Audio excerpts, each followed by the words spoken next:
visit to Baghdad today.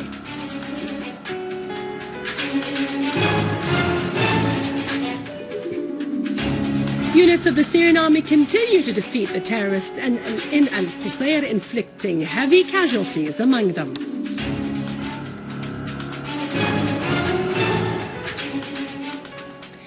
Nasrallah says that Syria is the basic support of resistance, and we shall not remain silent while it's subjected to plots by America, Israel and the extremists. Protests continue against the system of al-Khalifa supported by the West in the Gulf in al-Bahrain.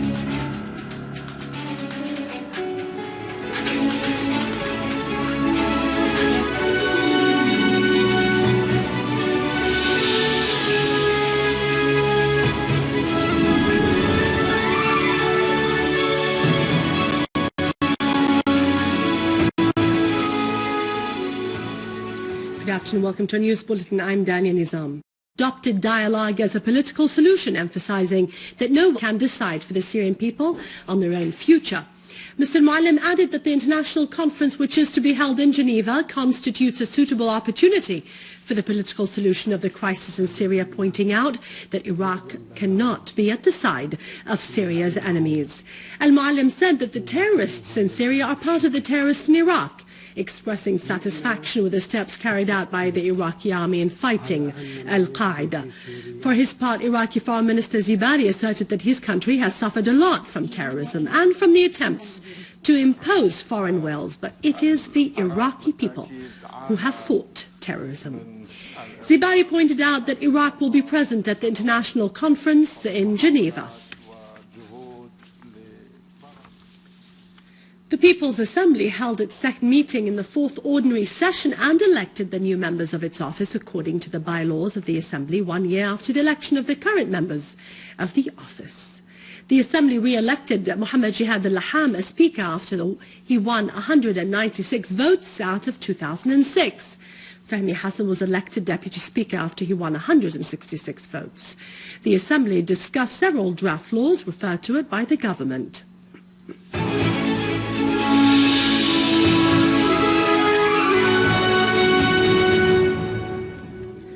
In commemoration of the 13th anniversary of resistance and liberation, the Secretary General of Hezbollah, Sayyid Hassan Nasrallah, asserted that the states and people of this region are threatened with the extremist radical agenda creeping to it, supported and financed by America. This agenda is what remains of the American plot to destroy this region and impose its hegemony on it in order to suppress the will of its resilient people.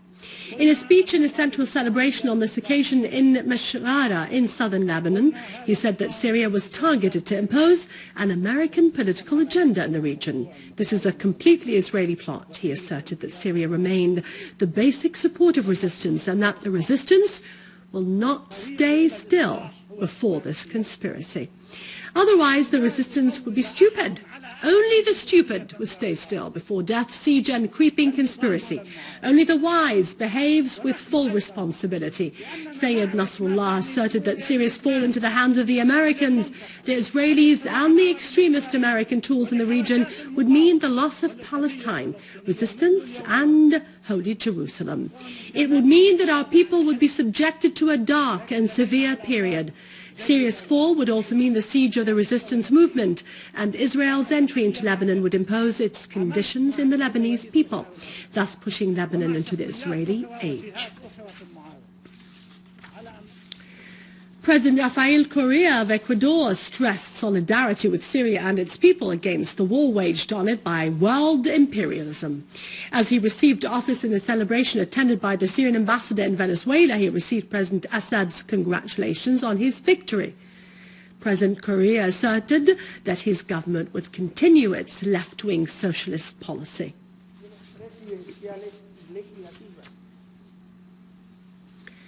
An information source asserted that the Syrian bloodshed is the responsibility of failing systems and states, and that the Saudi Foreign Minister Saud al-Faisal is too tiny to speak about Syria and the Syrians.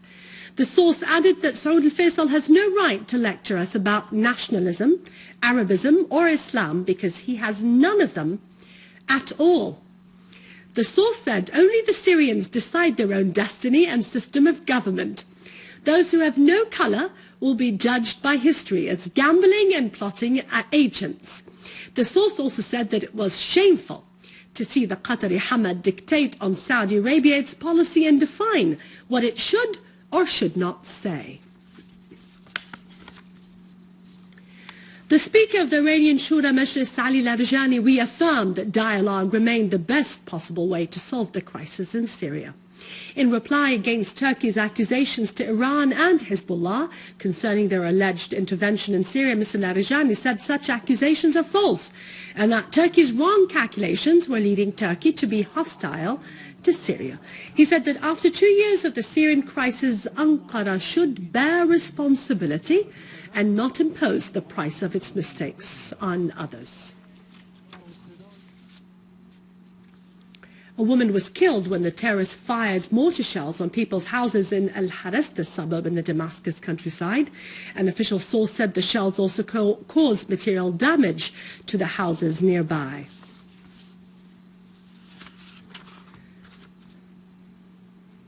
A Syrian Arab army unit killed and wounded several terrorists in Rankus and Daraya in the Damascus countryside. One of the dead terrorists in Rankus was a Taf Hindi, in addition to several other terrorists, including Hussam al-Omari. The source added that one of the dead terrorists in Daraya was Abdul Alim, also known as Abu Qasab. Another was Abdullah, also known as Abu Hussam. The source said that the army destroyed dredging equipment and captured large amounts of arms and ammunition. In Aleppo and its countryside, a Syrian Arab army unit restored security and stability in the village of Dahrat Abd Rabbo in Al-Ermoun area after destroying the last terrorist hideout there. The army also killed and wounded several terrorists near the central jail in Aleppo and destroyed their hideouts with all their weapons. In the village of El-Ziyara, our armed forces killed and wounded several terrorists of the so-called Jabhat al-Nusra. Another army unit destroyed vehicles carrying terrorist arms and ammunition. A number of terrorist vehicles full of weapons were also destroyed in the area of Queris, killing and wounding the terrorists along the Aleppo-Idlib highway. A Syrian Arab army unit also clashed with terrorist groups in Al-Haydariya square in Aleppo and destroyed 2 of their vehicles. A Syrian Arab army unit stormed a terrorist hideout in Daraa, killing and wounding large numbers of them, including non-Syrians. The dead terrorists included Muwaffa al-Masalmi, Anas al-Mahamid, Isam al-Rifai, Bilal Abu Nabut, and others. The French paper Le Monde quoted 2 intelligence agencies as saying that more than 200 Frenchmen went to Syria last year to fight with the so-called Victory Front and the armed terrorists.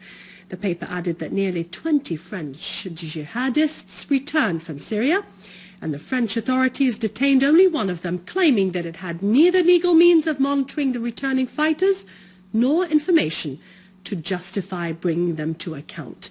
The paper pointed out that it feared terrorist operations at the hands of these returning jihadists.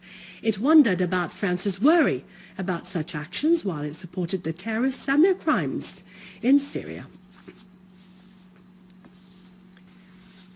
Within the context of the continuing military operation in Al-Qusayr in the Homs countryside, our armed forces killed and wounded a number of terrorists and destroyed their weapons and equipment. The dead terrorists included the Lebanese Mohammed Youssef Jabour and others. The terrorist hideouts and heavy machine guns were destroyed in the western quarter of Al-Qusayr, cutting off their supply lines in the eastern part of the city. Several terrorists were killed and wounded in the village of Al-Hawadid, while their equipment were also destroyed.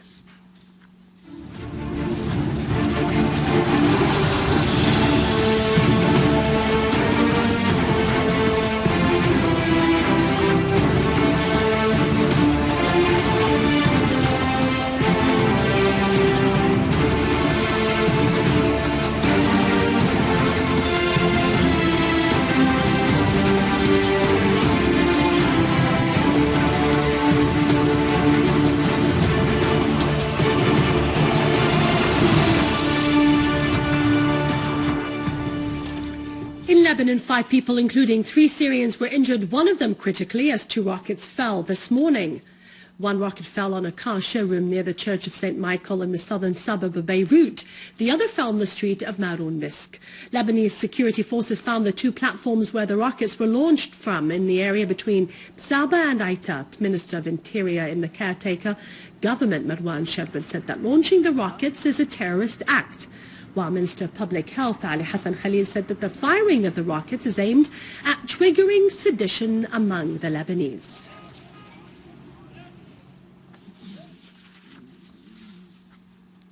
In Tripoli, the Lebanese National News Agency said that cautious calm prevailed over the areas where clashes erupted, but sounds of gunfire were heard every now and then. The clashing areas in Jabal Muhsin and Bab al-Tabari witnessed overnight sporadic gunfire and the fall of some rocket-propelled grenades. The clashes, which broke out about a week ago, left 30 people killed and dozens of others injured. British police arrested 3 people suspected of being involved in the killing of the British soldier Lee Rigby in a street of London last Wednesday, raising to 8 the number of those arrested on suspicion of being involved in the killing. The killing of the British soldier, which was described by the British government as a terrorist attack, has triggered angry protests against extremism and aroused worries of a possible angry reaction against some communities in Britain. In Bahrain, protests continued against al-Khalifa regime, which is backed by Western and Gulf countries. Hundreds of Bahrainis who were angered when security forces raided the house of the cleric Ayatollah Isa Qasim clashed with police in the neighborhood of Al-Daraz, while thousands others gathered in the village of Ayatollah Isa Qasim to participate in a peaceful sit-in against the government and its policies.